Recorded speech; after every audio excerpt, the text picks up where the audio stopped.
صدر مملکت آصف علی زرداری اور وزیر اعظم شہباز شریف نے عید الاضحیٰ کے پرمسرت موقع پر پاکستانی قوم اور پوری امت مسلمہ کو دلی مبارکباد پیش کی ہے۔ اپنے خصوصی پیغامات میں صدر آصف علی زرداری نے کہا ہے کہ یہ عیدیں ہمیں اطاعت الہی، صبر، اخلاص اور اثار کا درس دیتی ہیں، اس لیے ہمیں نفرت کے بجائے محبت، برداشت اور مکالمے کو فروغ دے کر مایوسی کو اتحاد کی روشنی سے شکست دینی چاہیے۔ دوسری جانب وزیر اعظم شہباز شریف نے اپنے بیان میں کہا ہے کہ قربانی کا جذبہ انسانیت اور ذمہ داری کا احساس پیدا کرتا ہے۔ انہوں نے عید کی خوشیوں میں غریبوں اور مستحقین کا خاص خیال رکھنے کی تاکید کی ہے، جبکہ دہشت گردی کے خلاف جانیں قربان کرنے والے شہداء کو قومی فخر قرار دیا ہے۔ وزیر اعظم نے عید کے اس موقع پر مظلوم فلسطینی اور کشمیری عوام کے ساتھ پاکستان کی مکمل یکجہتی کا اعادہ بھی کیا ہے۔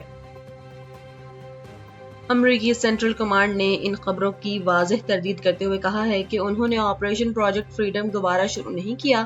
اور امریکی افواج اس وقت آبنائے ہرمز میں تجارتی جہازوں کو کسی بھی قسم کی سیکیورٹی فراہم نہیں کر رہی ہے۔ دوسری جانب امریکی میڈیا کے مطابق ایران کے ساتھ ممکنہ جنگی صورتحال کے پیش نظر صدر ڈونلڈ ٹرمپ نے کل صبح کیمپ ڈیوڈ میں کابینہ کا ایک انتہائی غیر معمولی اور اہم اجلاس طلب کر لیا ہے۔ اس ہنگامی بیٹھک میں عہدے سے سبکدوش ہونے والے ڈائریکٹر نیشنل انٹیلیجنس تلسی گبارڈ سمیت کابینہ کے تمام اہم ارکان شریک ہوں گے، جہاں خطے کی سیکیورٹی صورتحال اور مستقبل کے حکمت عملی پر اہم فیصلے متوقع ہیں۔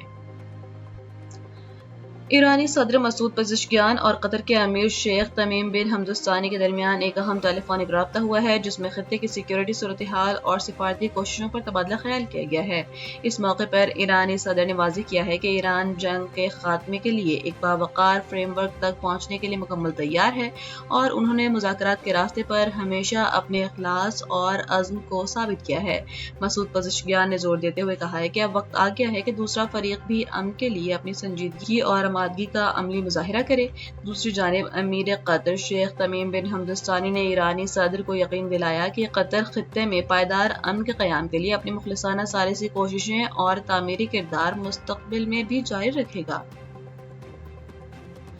اور نائب وزیر اعظم اور وزیر خارجہ اسحاق ڈار نے نیو یارک میں اقوام متحدہ کی سلامتی کونسل کے اعلیٰ سطح کے کھلے مباحثے سے خطاب کرتے ہوئے کہا ہے کہ پاکستان دیرینہ تنازعات کے پرامن حل کا مضبوط حامی ہے۔ چین کی زیر صدارت منعقدہ اس اہم سیشن میں چینی ہم منصب وانگ ای کا شکریہ ادا کرتے ہوئے انہوں نے موجودہ عالمی حالات میں اس بحث کو وقت کی اہم ضرورت قرار دیا۔ اسحاق ڈار نے واضح کیا ہے کہ پاکستان اقوام متحدہ کے چارٹر اور اصولوں پر پوری طرح کاربند ہے، جس نے تمام شہریوں کو مساوات اور حقیقی خود ارادیت جیسے بنیادی حقوق فراہم کیے ہیں۔ انہوں نے اپنے خطاب میں مسئلہ کشمیر اور مظلوم فلسطینیوں کے حقوق کا دفاع کرنے کے ساتھ ساتھ بھارت کی جانب سے پانی کو بطور ہتھیار استعمال کرنے کی سخت مخالفت کی اور عالمی امن کے لیے مذاکرات کی اہمیت پر زور دیا۔